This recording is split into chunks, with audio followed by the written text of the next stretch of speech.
NCERT मंत्रणा में आपका स्वागत है। हम एनसीईआरटी और दूसरे भरोसेमंद स्रोतों के आधार पर मध्यकालीन भारत के इतिहास की परतों को खोल रहे हैं। पिछली बातचीत में हमने बहमनी साम्राज्य का एक खाका देखा था, है ना? जी हाँ, बिल्कुल।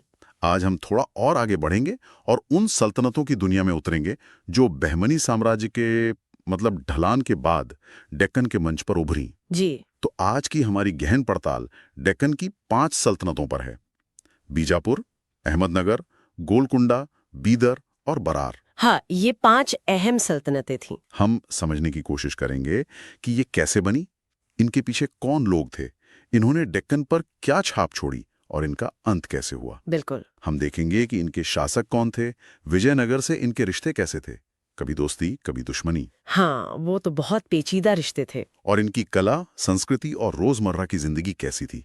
चलिए शुरू करते हैं इस कहानी को। बिल्कुल। कहानी शुरू होती है, समझ लीजिए, 15वीं सदी के आखिर में। बहमनी सल्तनत, जो कभी डेक्कन की सबसे बड़ी ताकत थी, वो धीरे धीरे कमजोर पड़ रही थी। हाँ, महमूद गवन के बाद, है ना? जी हाँ, 1481 में महमूद गवन, जो एक बहुत ही काबिल वजीर थे, उनकी फांसी के बाद तो बिखराव बहुत तेज हो गया। इसी राजनीतिक खालीपन में जो बहमनी गवर्नर थे अलग अलग इलाकों के, उन्होंने अपनी ताकत बढ़ानी शुरू कर दी। अच्छा। और फिर 1490 के आसपास 3 बड़े दावेदार सामने आए। अहमदनगर में मलिक अहमद निजाम शाह, जी। बीजापुर में यूसुफ आदिल खान और बरार में फातुल्ला इमादुल मुल्क। कुछ ही समय बाद 1492 में बीदर में कासिम बरीद और फिर 1518 में गोलकोंडा में कुली कुतुब शाह भी, मतलब लगभग स्वतंत्र हो गए। तो एक तरह से बहमनी साम्राज्य की राख से ये 5 नई सल्तनतें जन्मी। हाँ, कह सकते हैं। लेकिन क्या इन्होंने पूरी तरह से बहमनी सुल्तान को नकार दिया था शुरू में ही? जो बहमनी परंपरा का ही हिस्सा था। ये सल्तनतें डेक्कन के पठार पर, यानी आज के महाराष्ट्र, कर्नाटक, तेलंगाना और आंध्र प्रदेश के हिस्सों में करीब 1490 से लेकर 1687 तक रहीं। काफी लंबा समय। हाँ, जब तक कि मुगलों ने एक एक करके सबको अपने साम्राज्य में नहीं मिला लिया। चलिए, तो सबसे पहले अहमदनगर की निजाम शाही सल्तनत की बात करते हैं। मलिक अहमद इसके संस्थापक थे, सही है? जी हाँ, मलिक अहमद निजाम शाह प्रथम। उनका शासनकाल 1490 से 1510 तक रहा। उन्होंने बहमनी सेना को हराकर अपनी ताकत साबित की। अच्छा। और कहते हैं कि वो मूल रूप से एक ब्राह्मण कुलकर्णी थे, पथरी के, जिन्होंने इस्लाम अपनाया था। दिलचस्प। उन्होंने 1494 में अहमदनगर शहर बसाया।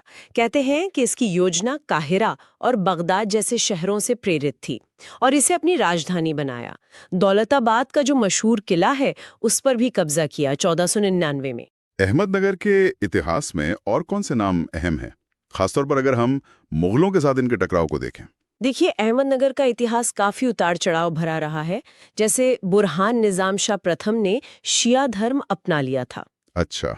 हुसैन निजाम शाह प्रथम 1553 से 1565 का नाम तालीकोटा की मशहूर लड़ाई से जुड़ता है, 1565 वाली। हाँ, विजयनगर वाली। जी, जहां डेक्कन सल्तनतों के गठबंधन ने विजयनगर साम्राज्य को हराया था।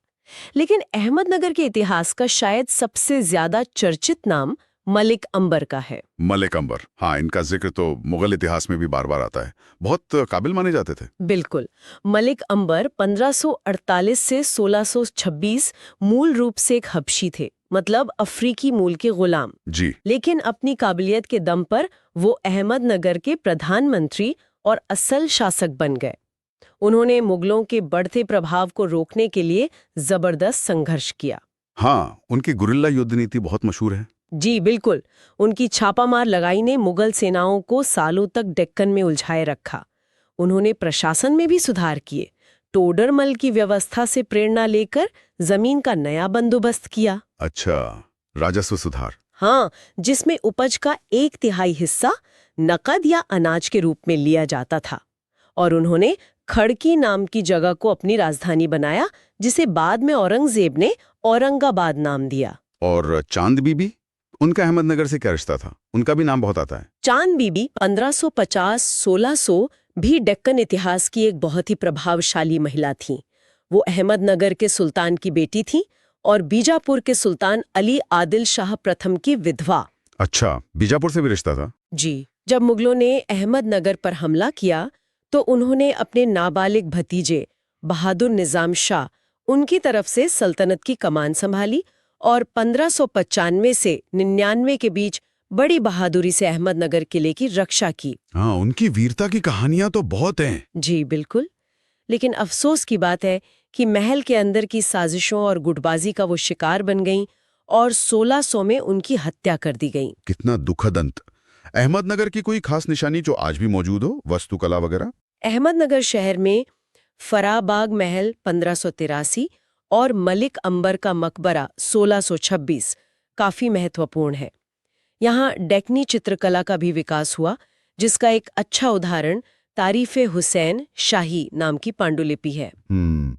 लेकिन लगातार मुगल हमलों और अंदरूनी कमजोरी के चलते 1633 में दौलताबाद का किला उनके हाथ से निकल गया और आखिरकार 1636 में शाहजहां ने अहमदनगर को पूरी तरह मुगल साम्राज्य में मिला लिया। तो अहमदनगर का सफर यहाँ खत्म हुआ। अच्छा, अहमदनगर के साथ ही बरार का भी उदय हुआ था, पर उसका जिक्र बहुत कम सुनने को मिलता है, क्यों? हाँ, बरार की जो इमाद शाही सल्तनत थी 1490, 1574, वो इन पांचों में सबसे छोटी और शायद सबसे कमजोर भी थी। अच्छा। इसके संस्थापक फतुल्ला इमादुल मुल्क थे। वो बहमनी सल्तनत के समय बरार के गवर्नर थे और कहते हैं कि वो भी कन्नड़ मूल के हिंदू थे जिन्होंने बाद में इस्लाम अपनाया था। इनकी राजधानी एलिचपुर थी, जिसे आज अचलपुर कहते हैं। ये सल्तनत मुश्किल से 84 साल चली। बस इतना कम? हाँ, अहमदनगर के साथ इनकी लगातार खींचतान चलती रहती थी और आखिरकार 1574 में अहमदनगर के मुर्तजा निजाम शाह प्रथम ने इसे जीत लिया। तो अहमदनगर ने ही इसे खत्म कर दिया? जी, वैसे गाविलगढ़ और नरनाला जैसे किले जरूर इनके दौर में मजबूत किए गए थे। तो बरार जल्दी ही नक्शे से मिट गया। अब बीजापुर और बीदर की तरफ चलते हैं। बीदर का नाम तो पहले भी सुना है, ये बहमनी सल्तनत की राजधानी भी रह चुका था। जी हाँ, अहमद शाह वली ने 1429 में राजधानी गुलबर्गा से बीदर बदली थी। तो जब बहमनी सल्तनत कमजोर हुई तो यहाँ के गवर्नर थे कासिम बरीद। उन्होंने ताकत अपने हाथ में ले ली लगभग 1492 के आसपास। अच्छा। वो जॉर्जियाई मूल के तुर्क गुलाम थे जो प्रधानमंत्री मतलब मीर जुमला बने थे। उनके ही वंशजों ने फिर बरीद शाही सल्तनत 1492 टू 1619 की नींव रखी। बीदर किस चीज के लिए खास तौर पर जाना जाता है? आज भी कुछ मशहूर है वहां का? हाँ बिल्कुल, बीदर आज भी अपनी खास मेटल क्राफ्ट बिदरी वेयर के लिए बहुत मशहूर है। हाँ, सुना है इसके बारे में। ये कला बहमनी काल में ही शुरू हो गई थी। इसमें जिंक और कॉपर के काले किए हुए एलॉय पर चांदी की महीन तार या पत्ती से बहुत सुंदर जड़ाई का काम किया जाता है। अच्छा। ये बरीद शाही दौर में भी खूब फली फूली। इसके अलावा बीदर किले के अंदर का रंगीन महल भी अपनी टाइल वर्क और लकड़ी की नक्काशी के लिए जाना जाता है। और यहाँ के शासक कोई खास? अली बरीद शाह प्रथम 1543 से 1580 यहाँ के एक अहम शासक थे। वो कला प्रेमी थे और तालीकोटा की लड़ाई में भी शामिल हुए थे। उन्हें डेक्कन की लोमड़ी भी कहा जाता था, शायद उनकी कूटनीति की वजह से। डेक्कन की लोमड़ी? जी। आखिरकार 1619 में बीजापुर ने बीदर को अपने राज्य में मिला लिया। कुछ स्रोत कहते हैं कि वो मुगल जागीरदार बन गया, तो थोड़ा सा कंफ्यूजन है इस पॉइंट पर। हो सकता है दोनों बातें कुछ हद तक सही हो। खैर, अब आते हैं बीजापुर की आदिल शाही सल्तनत 1490 से 1686 पर। इसका नाम गोल गुंबज की वजह से शायद सबसे ज्यादा जाना जाता है ना? बिल्कुल। बीजापुर सल्तनत की नींव यूसुफ आदिल शाह ने रखी। उनका शासनकाल 1490 से 1510 तक रहा। इनके बारे में क्या खास है? उनके मूल को लेके थोड़ी अलग-अलग बातें हैं। कुछ कहते हैं वो ओटोमन सुल्तान के बेटे थे, कुछ कहते हैं जॉर्जियाई गुलाम थे, लेकिन वो एक काबिल शासक माने जाते थे। उन्होंने शिया धर्म अपनाया था और हिंदुओं को भी प्रशासन में अहमियत दी। अच्छा। बीजापुर में एक और बात थी, वहाँ अफाकी यानी विदेशी मुसलमान जैसे ईरानी, तुर्क और दक्कनी यानी स्थानीय या हबशी मूल के मुसलमानों के बीच सत्ता के लिए संघर्ष चलता रहता था। ये चीज कई डेक्कनी सल्तनतों की राजनीति का हिस्सा थी। ये गुटबाजी। अच्छा, बीजापुर का स्वर्णकाल किस शासक के समय माना जाता है? अगर हम संस्कृति की बात करें तो इब्राहिम आदिल शाह द्वितीय 1580 to 1627 का दौर शिखर पर माना जाता है। हाँ, इनका नाम सुना है। वो कला, संगीत और साहित्य के महान संरक्षक थे। उन्होंने खुद दक्कनी उर्दू में संगीत पर किताबे नौरस नाम की मशहूर किताब लिखी। खुद शासक ने लिखी, कमाल है। जी, और उनकी सहिष्णुता और गरीबों के प्रति दयालुता के कारण उन्हें अबाला बाबा यानी गरीबों का दोस्त और जगत गुरु बादशाह जैसी उपाधियां भी मिली थीं। जगत गुरु बादशाह, ये तो बड़ी बात है। हाँ, ये दिखाता है कि कैसे शासक अपनी एक अलग पहचान बना रहे थे जो सिर्फ धर्म तक सीमित नहीं थी। और गोल गुंबज, उसकी क्या कहानी है, वो किसने बनवाया? गोल गुंबज असल में मोहम्मद आदिल शाह 1627-1656 का मकबरा है। इसका निर्माण 1656 में पूरा हुआ। अच्छा। ये डेक्कनी वास्तुकला का शायद सबसे शानदार नमूना है। इसका जो गुंबद है वो रोम के सेंट पीटर्स बेसिलिका के बाद दुनिया का दूसरा सबसे बड़ा गुंबद माना जाता है। इतना बड़ा? हाँ, और सबसे हैरत अंगेज है इसकी विस्परिंग गैलरी। हाँ, फुसफुसाने वाली गैलरी। जी, कहते हैं कि वहां दीवार के एक कोने में अगर आप धीरे से फुसफुसाएं भी तो करीब 40 मीटर दूर दूसरे कोने पर एकदम साफ सुनाई देता है। ये उस दौर की इंजीनियरिंग का कमाल है। वाकई कमाल है। अच्छा, बीजापुर का विजयनगर से क्या रिश्ता था? जाहिर है तनावपूर्ण रहा होगा। हाँ, बाकी सल्तनतों की तरह बीजापुर का भी विजयनगर से लगातार झगड़ा चलता रहता था। खासकर कृष्णा और तुंगभद्रा नदियों के बीच का जो उपजाऊ इलाका है रायचूर दोआब, उसके लिए हमेशा की तरह जमीन का झगड़ा। जी, अली आदिल शाह प्रथम 1558 से 1580 जिन्होंने चांद बीबी से शादी की थी, वो तालीकोटा की लड़ाई 1565 में शामिल प्रमुख सुल्तानों में से थे। लेकिन आखिरकार मराठा शक्ति के उदय और मुगलों के लगातार हमलों ने बीजापुर को कमजोर कर दिया और 1686 में औरंगजेब ने इसे जीत लिया। तो इसका अंत भी मुगलों ने किया। और अब आखिरी सल्तनत गोलकोंडा 1518 से 1687, ये तो हीरों के लिए मशहूर थी, है ना? जी हाँ, बिल्कुल। गोलकोंडा की कुतुब शाही सल्तनत की स्थापना सुल्तान कुली कुतुब उल मुल्क ने की थी। वो एक तुर्कमान थे और बहमनी सल्तनत में गोलकोंडा के गवर्नर थे। उन्होंने पुराने मिट्टी के किले को ग्रेनाइट से बनवाकर मजबूत किया, जो आज भी गोलकोंडा फोर्ट के नाम से जाना जाता है। गोलकोंडा का सबसे मशहूर शासक कौन था और ये हैदराबाद शहर की कहानी क्या है? सबसे मशहूर शासक थे मोहम्मद कुली कुतुब शाह 1580 to 1612। वो एक महान निर्माता थे, कवि थे, कला प्रेमी थे। अच्छा, कई गुण थे उनमें। जी, उन्होंने ही 1591 में मूसी नदी के किनारे हैदराबाद शहर बसाया था। अच्छा, कहते हैं कि इसका नाम अपनी प्रेमिका भागमती के नाम पर पहले भाग्यनगर रखा था, जो बाद में हैदराबाद हुआ। अच्छा, ये कहानी है। हाँ। और शहर में जब प्लेग खत्म हुआ तो उसकी खुशी में उन्होंने मशहूर चारमीनार बनवाई। चारमीनार हैदराबाद की पहचान? बिल्कुल। वो खुद दक्कनी उर्दू, फारसी और तेलुगु में कविता लिखते थे। उनका काव्य संग्रह कुल्लियात ए मोहम्मद कुली कुतुब शाह काफी मशहूर है। तेलुगु में भी? जी, उनके दादा इब्राहिम कुतुब शाह ने भी तेलुगु साहित्य को काफी संरक्षण दिया था। ये तो बहुत अच्छी बात है। और हीरों का क्या कनेक्शन है? क्या कोहिनूर वाकई यहीं से निकला था? गोलकोंडा अपने हीरे की खदानों के लिए, खास तौर पे कोल्लूर खदान के लिए दुनिया भर में मशहूर था। इसी व्यापार ने इसे डेक्कन की सबसे अमीर सल्तनतों में से एक बना दिया था। कर लाते थे। क्या गोलकोंडा का अंत भी मुगलों के हाथों ही हुआ? हाँ, आखिरी शासक थे अबुल हसन कुतुब शाह, जिन्हें तानाशाह भी कहते थे। वो भी कला और संगीत के शौकीन थे। लेकिन औरंगजेब ने गोलकोंडा पर एक बहुत लंबी घेराबंदी की। कहते हैं कि किला इतना मजबूत था और अंदर रसद इतनी थी कि जीतना बहुत मुश्किल था। अच्छा। लेकिन लगभग 8 महीने बाद 1687 में कहते हैं कि अफगान सरदार ने विश्वासघात किया और दरवाजा खोल दिया। मुगल सेना किले में घुस पाई और गोलकोंडा सल्तनत का भी अंत हो गया। तो सबकी कहानी आखिर में मुगलों पर ही खत्म हुई। अच्छा, इन पांचों सल्तनतों की कहानी में एक चीज बार बार आती है, वो है विजयनगर साम्राज्य से इनका टकराव। तालीकोटा की लड़ाई का क्या महत्व था, जरा इस पर और रोशनी डालें। तालीकोटा का युद्ध जो 23 जनवरी 1565 को हुआ था, उसे राक्षस तंगड़ी का युद्ध भी कहते हैं। ये डेक्कन के इतिहास में एक बहुत बड़ा मोड़ था। हाँ, ये तारीख जरूरी है। जी, इसमें बीजापुर, अहमदनगर, गोलकोंडा और बीदर की मिलीजुली फौजों ने विजयनगर साम्राज्य को बुरी तरह हराया। विजयनगर के जो सबसे शक्तिशाली मंत्री थे राम राय, वो मारे गए। इस हार ने दक्षिण भारत की सबसे बड़ी हिंदू शक्ति विजयनगर साम्राज्य को बहुत ज्यादा कमजोर कर दिया। हालांकि वो पूरी तरह खत्म नहीं हुआ, पर उसकी ताकत पहले जैसी नहीं रही। तो ये लड़ाई दिखाती है कि ये सल्तनतें एक हो सकती थीं। हाँ, बाहरी खतरे के सामने, खासकर विजयनगर जैसे शक्तिशाली पड़ोसी के खिलाफ, वो कभी-कभी एक हो जाती थी, लेकिन ये एकता ज्यादातर वक्त नहीं टिकती थी। वही बात है, ये आपस में भी खूब लड़ते थे। बिल्कुल, इनके आपसी रिश्ते बहुत उलझे हुए थे।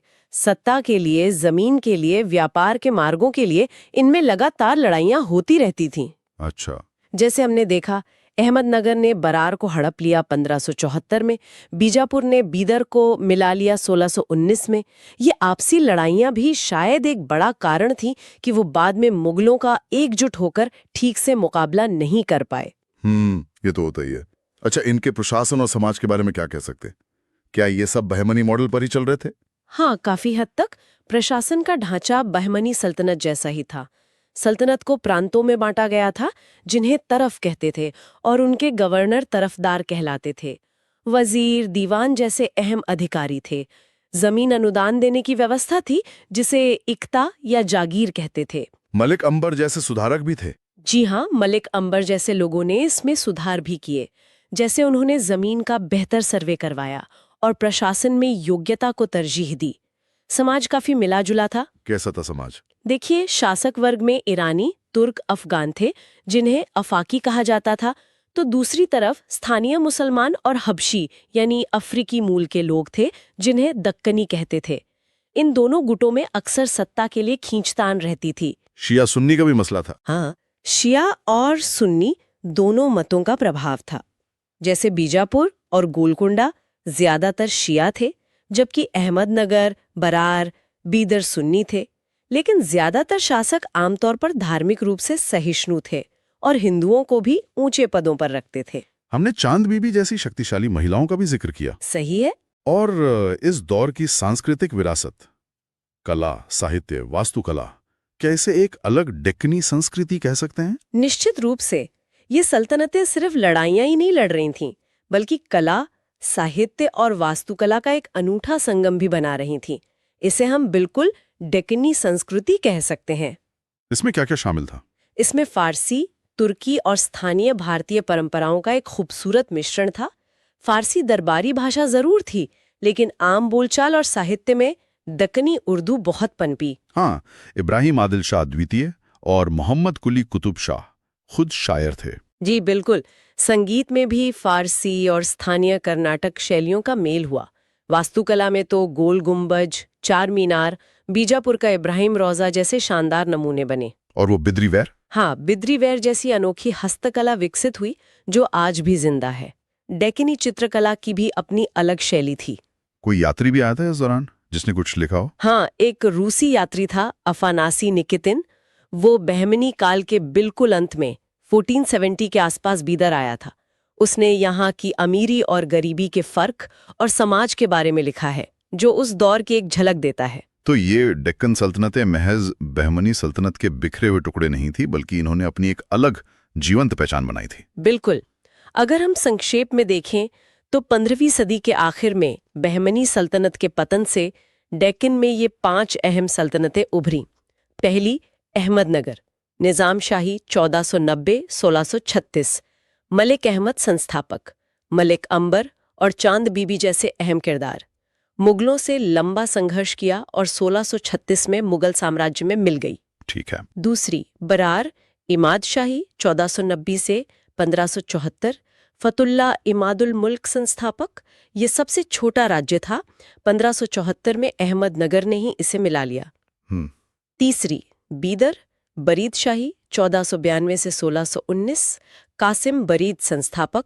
बिद्रीवेर कला और रंगीन महल यहाँ की पहचान।